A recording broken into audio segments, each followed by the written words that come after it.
everyone, I'm Hannah, and I'm here to introduce some interesting symbols to you. Let's start with a simple square. What will you draw alongside the square? I, personally, would add 2 strokes above the square to make a house. But I'm sure the house I have here is different than what you have in mind. 'Cause my house is underground, and the only part visible from the surface is the roof. The shape of the roof is like a tent, since it's easier to build and requires only 1 pillar. The square that's underground is the main part of the house. This position produces 2 different kinds of symbols, in and out. The symbols above the house are footprints in which the directions are drawn opposite to one another. It really is a footprint if you look at it from an efficient and artistic perspective. And the direction of the footprints indicates going into or out of the house. Remember I said most of the house is underground? That means in order to get into the house, you need to go down. And to get out of the house, you need to go up. If you can't picture the house being underground, you might have a hard time imagining what I mean by in and out. After centuries until our modern form of writing out still carries the definition of going out. The only difference is its shape. However, on the other hand, in altered in both form and meaning, transforming into each. Even after hunting together and sharing food together, eventually everyone goes back to each of their respective households. Isn't that right? Now you've learned each and out. Now try guessing this one. This image shows me stepping over a house, but it's impossible for me to do that unless I'm a giant. So then, what exactly does it mean? Well, at the very least, you can tell I'm stepping over the house and not getting into it, right? As you can see here, in the next phase, it shows of me leaving instead of entering. Look, it's my posture before taking a step to leave. Thus, it means to go and leave. The image finally becomes a written symbol, like what you see here. My arms and legs remain open, while the square becomes a triangle with a narrowing entry. Out, each, and go. To go out with friends, to go back to each of your houses, or maybe even to leave home and set out on a new journey. No matter which one applies to you, I'll see you again soon enough. See you!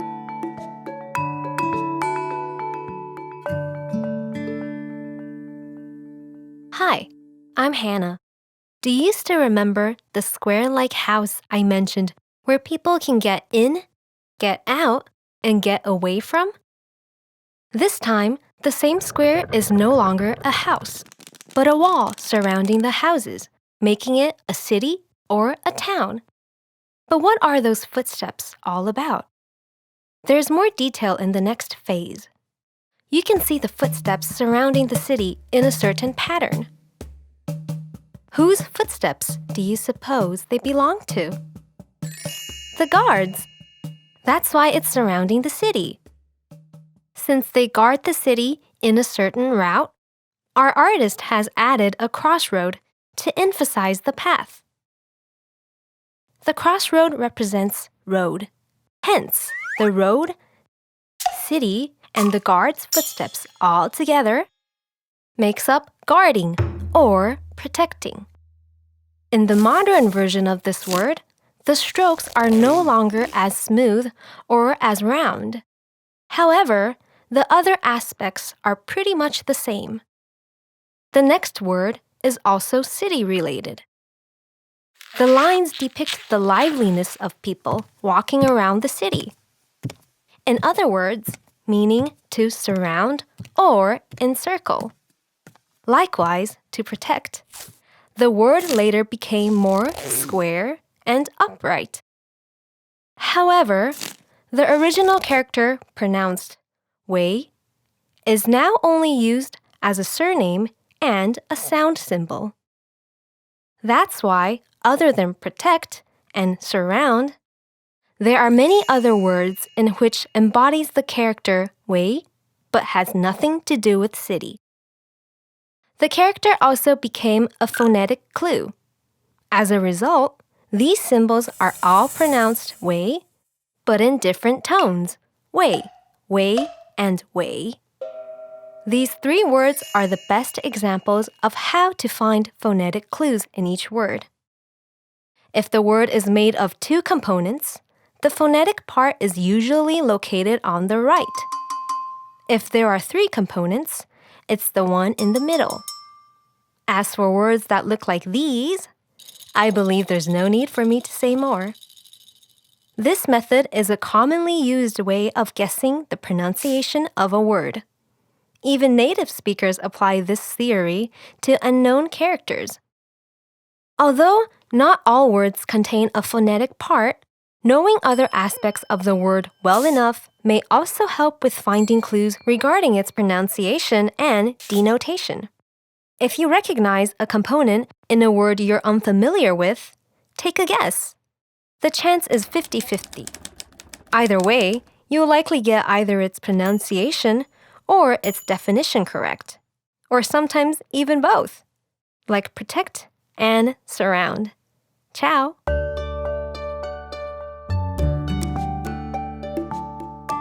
Hi guys, Hannah here. Last time, we talked about a square-like city protected by the guards. This time, we're going to switch the roles around. What if, say, we're trying to conquer the city instead?